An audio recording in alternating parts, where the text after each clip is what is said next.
What is going on, guys? So today I am doing the Week 8 grades for the Dallas Cowboys. It was Sunday Night Football against the Philadelphia Eagles.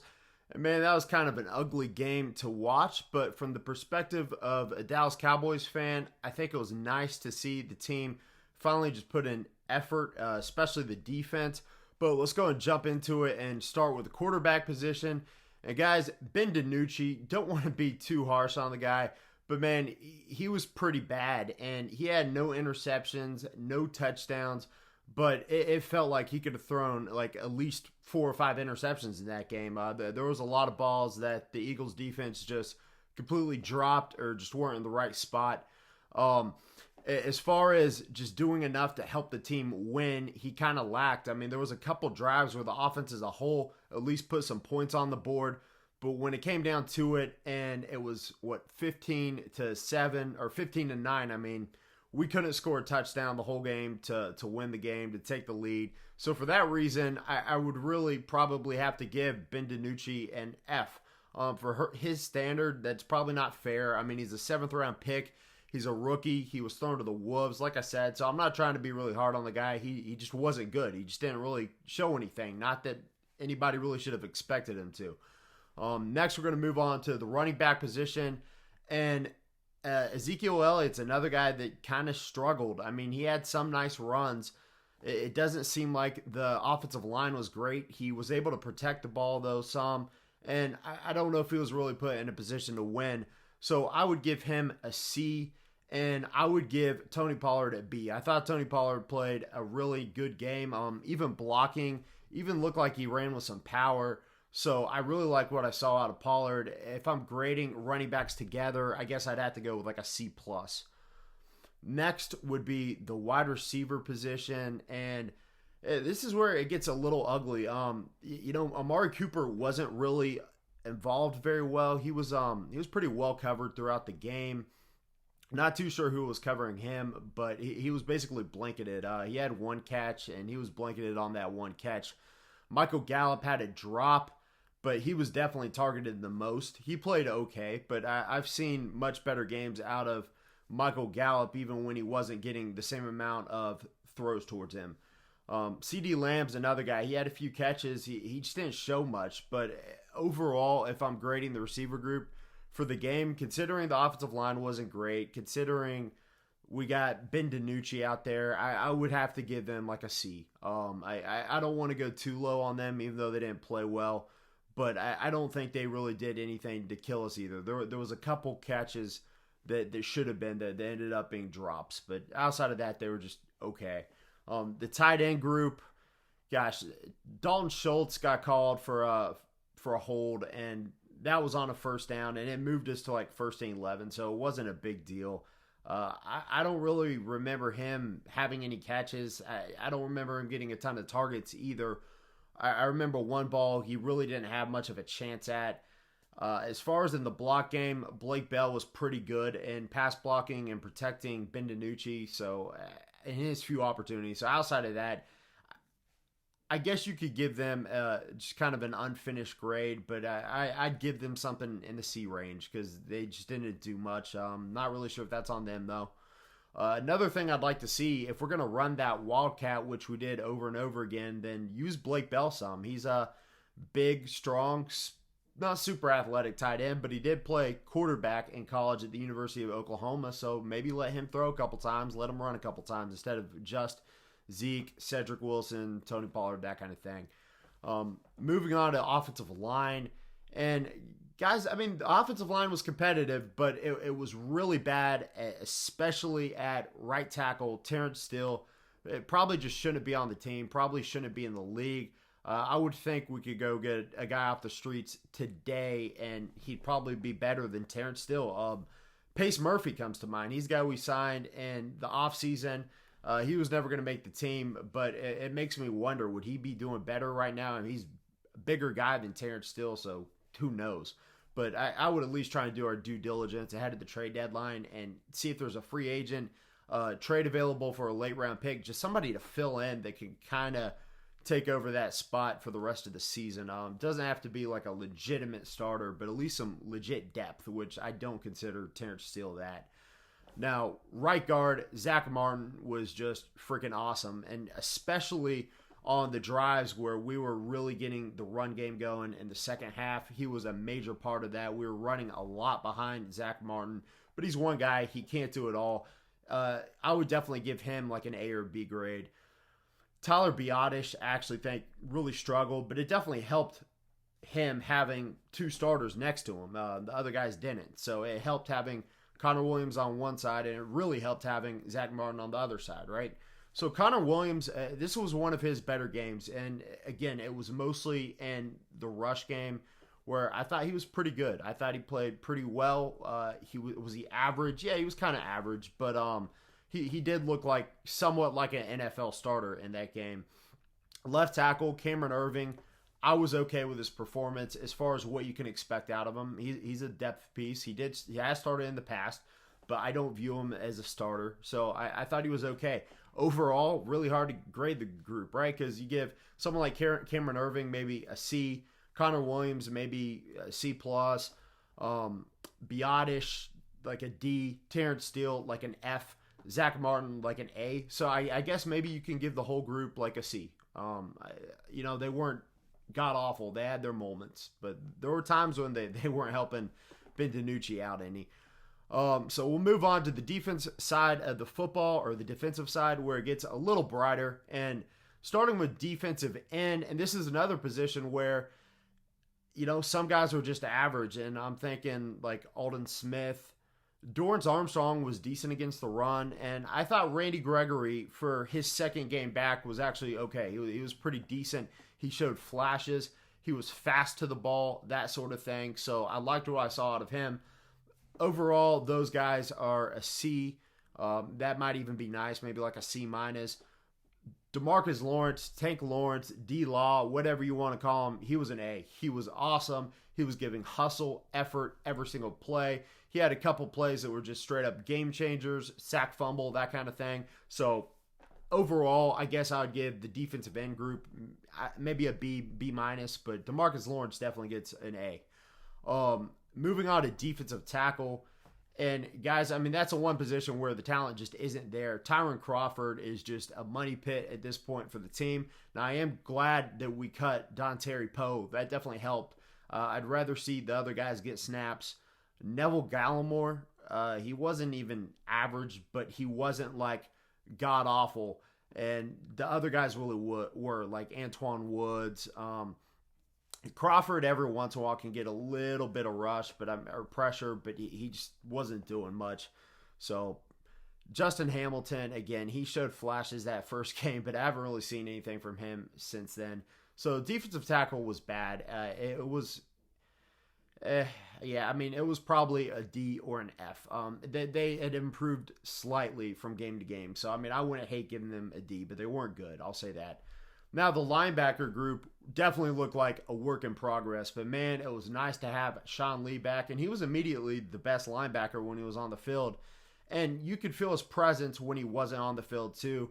Jalen Smith, this wasn't a good game for Jalen Smith, but it wasn't one of those games where every single little thing was bad. But he still wasn't great. I think he graded out pretty decent, and pass coverage, I didn't really see it. I thought he struggled. I thought he got kind of shaking his boots a few times on jukes and stuff like that, once by Carson Wentz. So it's going to be tough to grade. Van Der Esch, again, didn't play a great game, but he started showing a couple flashes here and there where he was quick to the ball, that kind of thing. Helped the other guys able to make the tackle.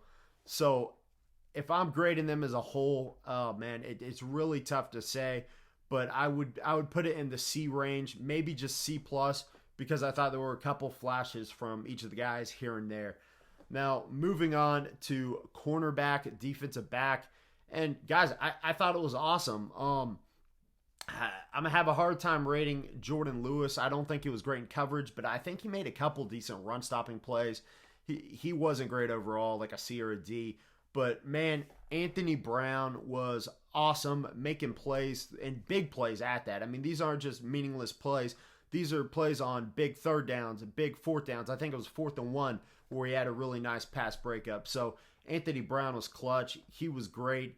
And Trayvon Diggs was just the man out there. And did he get burned a couple times by Travis Fulgham? Yes, absolutely. And there were great routes and great footwork by Travis Fulgham, who I think is actually starting to become a legit number one wide receiver in the league. But man, Diggs stepped up. He's gutsy. He stays in the game. He doesn't let it get to his head. He doesn't let it get the best of him. And he had two huge interceptions. Both of them were really nice. The one in the back of the end zone, I don't know how he got the foot down. And the other one with the wind so bad, I don't know how he was able to get in the right spot to make the catch. But he did. So I would give Diggs an A+, just for those two huge plays that the secondary struggled to make, in spite of the negative plays he had in that game. I'd probably give Anthony Brown an A as well. Maybe I'm being a little nice, but I was excited with that group. Chidobe Awuzie, I'm not really remembering, did he even play in this game? I thought he was activated, but I don't remember him playing a lot of snaps. Maybe he did. Maybe I just missed that. So leave me a comment if he played, if he was good, if he was bad. Guys, overall, I'm thinking of giving that defensive back group like a B+ at least. I mean, they stood up, stepped up, and they were good. And it wasn't just in coverage, because they definitely had their share of struggle in coverage, but it was also just the ability to stop the run. With defensive tackle, it's not there, but defensive end did a little bit better job. Linebacker was okay, but man, it was really defensive back and safety that were doing their job stopping the run. So now we'll move on to the safety position, and Xavier Woods wasn't great. I think he was better in run stopping than he was in coverage. But I do want to say that Donovan Wilson made a couple huge plays. And I forgot to mention Van Der Esch, a linebacker as well, had that one big sack. I think it was a sack fumble. Maybe not, but it was a sack nonetheless, and a big moment of the game. And Donovan Wilson, I think, had a sack fumble. So, and I remember him having a couple plays during the game. So it was big to see him make some plays at safety. Is he a starting safety in the league? I don't know. We'll have to wait and see. But at least he's making a couple plays here and there. And I don't remember the safeties really getting burned deep or anything over and over again. So, guys, it was an okay day for safety as far as I'm concerned. I'm thinking in like the C+, maybe even B- range. So now we'll move on to coaching, and we'll start with special teams because that includes Greg Zuerlein and Chris Jones. Special teams coaching, I'm cool with. I mean, this is one of those games where it kind of worked out with Bones Fassel with the 59-yard field goal. I don't know how much he had to do with that, but it was awesome. It worked out. I've never seen a line drive like that from that far out, so that was something crazy. I'll give Zuerlein all the credit. I'll give Bones Fassel a little bit of credit, and I'll give Fassel some credit for that onside kick kind of punt thing on the safety that we did on purpose. I thought that was actually kind of a genius play. I don't know how we didn't get the ball there. And so if I'm rating Fassel overall, I mean, it wasn't anything special, but maybe in the B range, something like that. Greg Zuerlein, yeah, same. I'll give him a B just because he did have that one miss from 49. But guys, it wasn't just from 49. The wind was blowing like 10, 11 miles an hour to the right. So that's one thing. And the other kicks, he was great. And he was somehow made the 59-yard field goal. If you haven't seen that yet, go back and watch that. That was freaking awesome. So, yeah, I guess I'll give the whole group a B. Chris Jones, as far as his punts go, I don't know what his net average is right now, but I was a little bit worried about him before the season. A little worried about him now, but it turns out I guess he's playing a little hurt because we did sign a punter because he wasn't able to play in practice all week. So I don't know what the deal is. I know he's not getting any younger, but he's only like 30, 31. So it'll be interesting to see what we do going from there. I'm just going to give the whole special teams group a B. Kellen Moore, I know a lot of people aren't happy with Kellen Moore right now, and I get it. I mean, he tried to do too much when he didn't need to, and it seems like when we were trying to force a run, it wasn't working, but there was a couple of drives where that run was just working so well. I mean, Zeke was in there for a few carries, just moving the chains. Then Pollard would come in for a couple carries, moving the chains. Then Zeke would come back in, and we do Wildcat. Cedric Wilson hands it off to Zeke, and we'd lose 3 yards. And then we do Wildcat, reverse sweep to Cedric Wilson, and Cedric Wilson would get sacked in the backfield by like Fletcher Cox. So that just did not work out. And one thing now that I thought about the Wildcat and the crazy trick plays, I didn't give Xavier Woods credit when I was talking about safeties. He did read out that Philly special with Greg Ward and Carson Wentz, and he covered Carson Wentz. So he gets credit for that because that could have been a walk-in touchdown if he didn't read out the play, right? So back to offensive coordinator. Yeah, I mean, we were definitely getting too cute when we didn't need to. But like that first drive of the game, man, we were creative and we were able to move the ball because of it, because we weren't going to be able to do a lot with Ben DiNucci. Although I think it's a failure when you can't put any touchdowns on the board.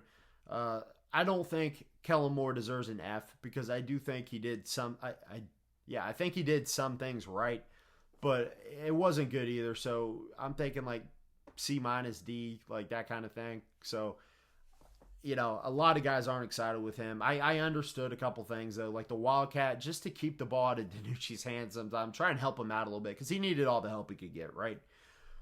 Mike Nolan, I'm going to give him, and I'm just going to go ahead and say, I'm going to give him an A+. This was a game where he stood out for the first time in his Cowboys career.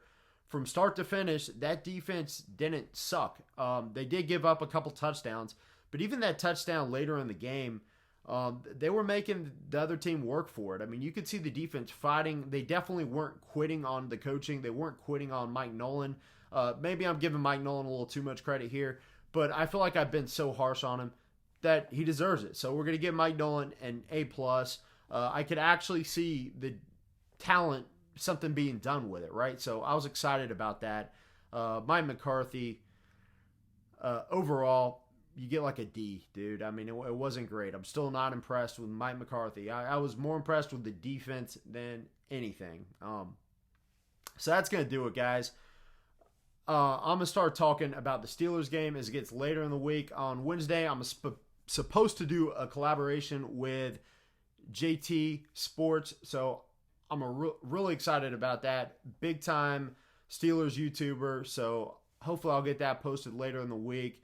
And we'll get to talking more about the Steelers game. That one's definitely going to be rough for us. It's not going to be smooth sailing like the Eagles could have been if we had like an Andy Dalton or Dak Prescott. But anyways, do me a big favor and smash that subscribe button for some more daily Dallas Cowboys content. And that's going to do it for today. I'm out. Peace.